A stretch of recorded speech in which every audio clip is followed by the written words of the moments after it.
Saya sebagai Kepala Badan Uji Nasional minta maaf kepada penerima manfaat yang mengalami kejadian yang kurang menyenangkan, dan kami sudah melakukan investigasi, analisis untuk beberapa SPG yang mengalami kejadian, menyusui anak balita dan seluruh anak sekolah sampai usia 18 tahun, dan juga seluruh anak putus sekolah atau yang berhenti sekolah sampai usia 18, kaum disabilitas. Dan tadi Pak Mensos ingin berbincang lebih lanjut terkait mekanisme pemberian pada lansia, dan sebetulnya itu tugasnya Menteri Sosial. Tetapi kemudian kita akan integrasikan bagaimana caranya agar dalam satu kesatuan ini bisa diberikan di dalam satu daerah bersama. Nanti mekanismenya baru kita bicarakan. Tapi yang jelas kalau untuk sekolah rakyat, di mana ada sekolah rakyat, maka di situ ada SPPG dan makannya dilakukan oleh Badan Uji Nasional pagi, siang, malam. Terima kasih ya. Senang, target dikejar, tapi kualitas dan keamanan harus ditingkatkan. Itu arahan Pak Presiden. Dan saya kira alhamdulillah hari ini MBG sudah membentuk 22.275 SPG dan sudah bisa melayani 60.700.000. Dan kita akan tingkatkan terus. Tahun ini kita akan segera bentuk tim akreditasi, sertifikasi agar seluruh SPG memiliki kualifikasi yang baik, dan kita nanti akan gradasi dan kita petakan mana SPG yang unggul atau bernilai A, kemudian SPG yang sangat baik atau nilai B, dan juga SPG yang bernilai baik atau C, dan mungkin ada SPG yang harus berjuang untuk bisa terus melanjutkan kegiatannya. Dan saya kira langkah kita di tahun ini akan menuju ke peningkatan kualitas, dan tentu saja juga akan melakukan tambahan edukasi di mana penerima manfaat tidak hanya mendapatkan intervensi pemenuhan gizi, tapi juga akan mendapatkan edukasi terkait dengan pemilihan makanan yang sehat. Saya kira itu program kita tahun 2020. Saya sebagai Kepala Badan Uji Nasional minta maaf kepada penerima manfaat yang mengalami kejadian yang kurang menyenangkan, dan kami sudah melakukan investigasi, analisis untuk beberapa SPG yang mengalami kejadian, dan saya melihat ada SPG yang akan kita berikan lampu kuning ya, atau kartu kuning karena menyalahi prosedur yang lebih berat. Kemudian kita akan evaluasi dan mungkin akan di stop untuk sementara agak lama yang diberikan kartu kuning. Tapi kemudian kami juga dari kejadian-kejadian yang ada mulai mengevaluasi menu yang harus diberikan. Jadi beberapa menu mungkin harus kita hindarkan supaya kejadian tidak terjadi ulang kembali. Dan saya kira kami akan membuat edaran supaya program makan gizi bisa berjalan lebih aman. Ya.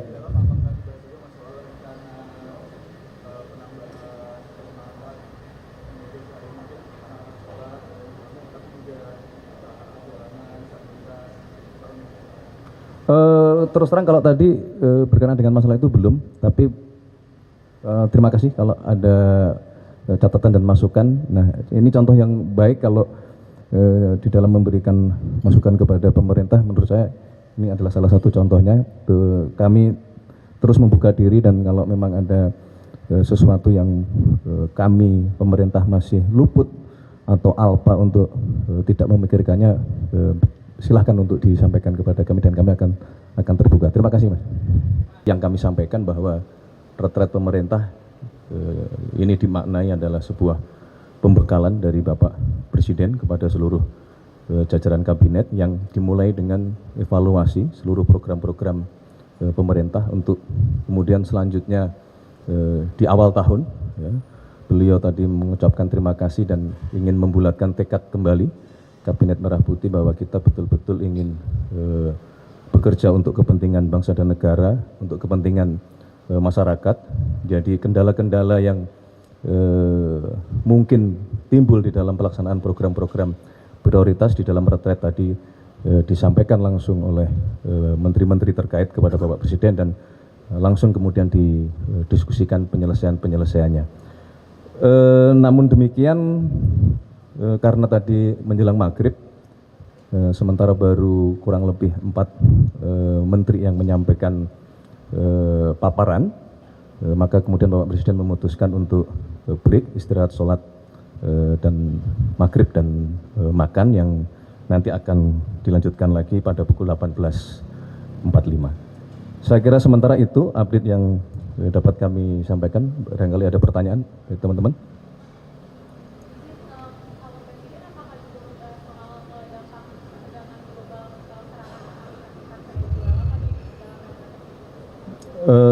Beliau hanya memberikan gambaran aja secara umum aja. Kan sudah disampaikan juga oleh Pak Menlu.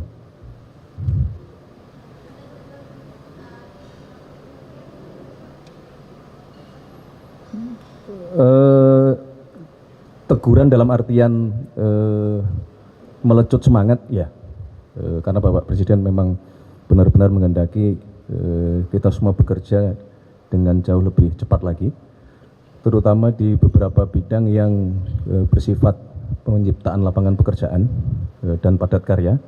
Contohnya adalah beliau minta percepatan dalam rangka pembangunan kampung-kampung nelayan dan program pembuatan kapal-kapal tangkap ikan. Jadi beliau memang ingin sesegera mungkin program-program tersebut karena bersifat selain padat karya juga itu akan meningkatkan produksi protein kita dari sektor perikanan untuk kita bisa meningkatkan asupan protein bagi seluruh rakyat kita.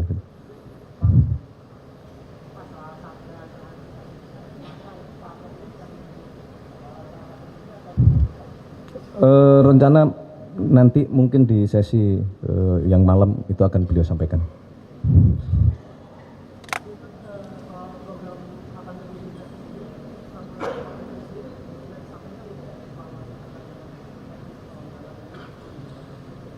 Kalau mengenai anggaran kan tidak ada masalah karena di dalam anggaran APBN kita tahun 2026 yang akan datang sudah dialokasikan kurang lebih 335 triliun untuk program makan bergizi gratis.